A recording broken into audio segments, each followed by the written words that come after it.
Salut à tous, dans cette vidéo, je vais parler de comment j'ai configuré mes rabots à main en 7 étapes simples. Semelle plate. La semelle de l'avion doit être aussi plate que possible.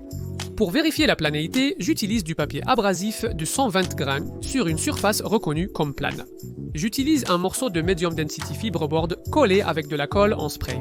Reculez le fer de coupe pour qu'il soit dégagé de la bouche.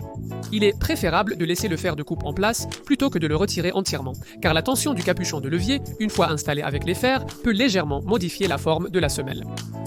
Tracez des lignes sur la semelle avec un stylo Sharpie d'un côté à l'autre, tout le long de la semelle. Poncez la semelle. Si les marques de stylo sont encore visibles par endroits, c'est qu'elle n'est pas tout à fait plate, donc poncez un peu plus.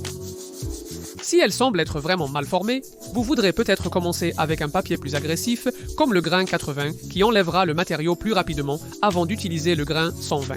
Il n'est vraiment pas nécessaire d'aller au-delà du grain 120, car c'est largement assez lisse.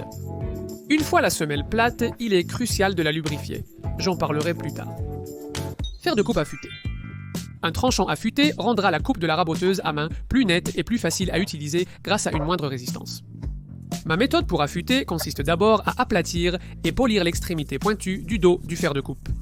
Je lubrifie les pierres avec un peu d'eau savonneuse et je passe progressivement d'un grain de 360 à un grain de 6000, puis j'affûte sur un morceau de cuir chargé de pâte à polir verte. Puis, je mets le fer dans un guide d'affûtage et l'affûte à nouveau à travers les grains. Ensuite, je retire le fer de coupe du guide d'affûtage et je polis le tranchant à la main sur la bande de cuir. À ce stade, je peux sentir une bavure le long du tranchant que je retire sur la bande de cuir. Je teste sa netteté avec un morceau de papier et quand il coupe proprement, je sais que j'ai un bon tranchant. Une fois votre fer à couper aiguisé, réattachez-le à la contrefer, aussi appelée casse-copeaux, la pièce ici. Son travail consiste à dévier les copeaux par le haut de l'avion et à réduire l'arrachement. Desserrez la vis pour l'ajuster et manœuvrez-la en place en faisant attention à ne pas la laisser frotter contre la pointe du fer à couper car cela émousserait la lame. J'aime régler le mien à 2 mm de la pointe du fer à couper. Serrez la vis pour fixer le fer de couverture.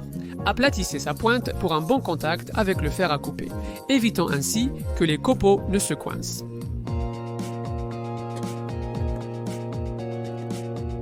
Réglage du capuchon de levier. Le capuchon de levier permet de retirer et remettre rapidement le fer de couverture et le fer à couper d'un simple geste. Vous verrez qu'il y a une vis de réglage qui le fixe à l'avion et qui contrôle la tension du mécanisme de levier et aussi la tension du bouton de réglage de la hauteur de la lame à tourner, qui est cette partie ici. Vous pouvez ajuster cela jusqu'à ce que ça fonctionne exactement comme vous le souhaitez. J'aime régler le mien de sorte qu'un simple mouvement du doigt sur le bouton suffise pour l'ajuster rapidement et facilement. Profondeur de coupe et alignement de la lame. Pour régler la profondeur de coupe de la lame, je tiens l'avion près d'un œil en le pointant vers la lumière, en utilisant le bouton à vis à l'arrière.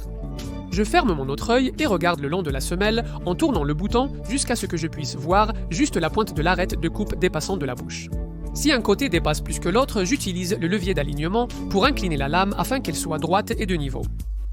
Ensuite, je recule la lame d'un ou 2 tours et je l'essaie sur un morceau de bois, avançant la lame à chaque passage jusqu'à obtenir un copeau. Ensuite, pour tester l'alignement, j'utilise d'abord un côté de la lame puis l'autre et je cherche à ce que les 2 copeaux soient namés de la même épaisseur. Et quand ils le sont, je sais que ma lame est bien alignée. Largeur de la bouche et réglage de la grenouille. La distance entre l'avant de la bouche et le fer de coupe peut être augmentée ou diminuée en fonction de la quantité de matière que vous souhaitez enlever avec le rabot.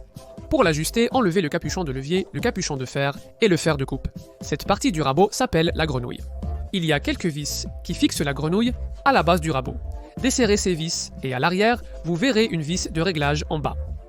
On peut le tourner dans le sens horaire pour avancer la grenouille, ou anti-horaire pour la reculer et ouvrir plus grand sa bouche.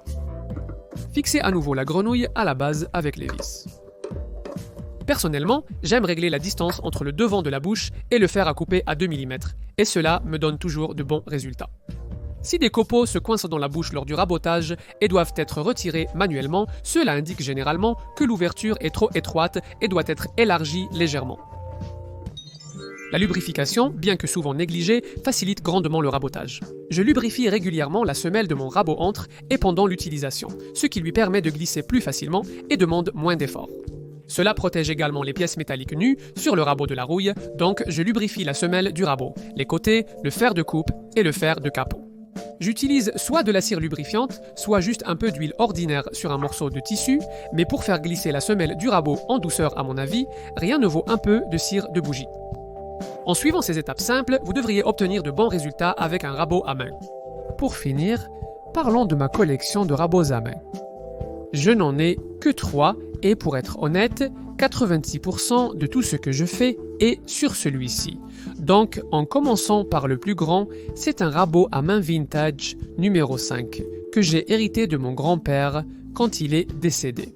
J'aime vraiment la taille et le poids de celui-ci et c'est un plaisir à utiliser et c'est pourquoi je l'utilise principalement. Le suivant est un rabot à main numéro 4. Celui-ci n'a pas de marque dessus et, pour être honnête, je ne me souviens pas d'où je l'ai eu. C'est sûrement un modèle bon marché que j'ai pris lors d'une vente de coffre de voiture ou un truc du genre.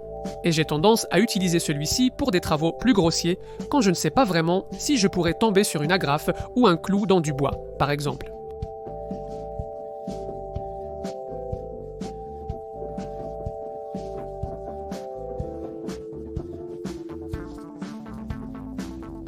Et celui-ci, le plus petit des trois, est un rabot de bloc de drapeur, et je l'utilise probablement le deuxième, plus comparé au record, et j'ai tendance à utiliser celui-ci pour biseauter les bords et des choses comme ça.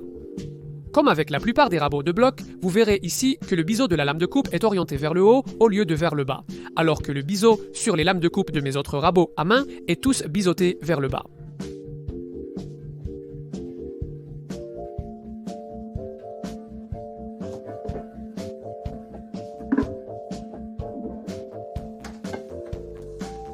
J'ai tout ce dont j'ai besoin ici pour le travail que je fais, et pour être honnête, si ces deux disparaissaient, je serais assez content d'utiliser simplement le record numéro 5 pour tout.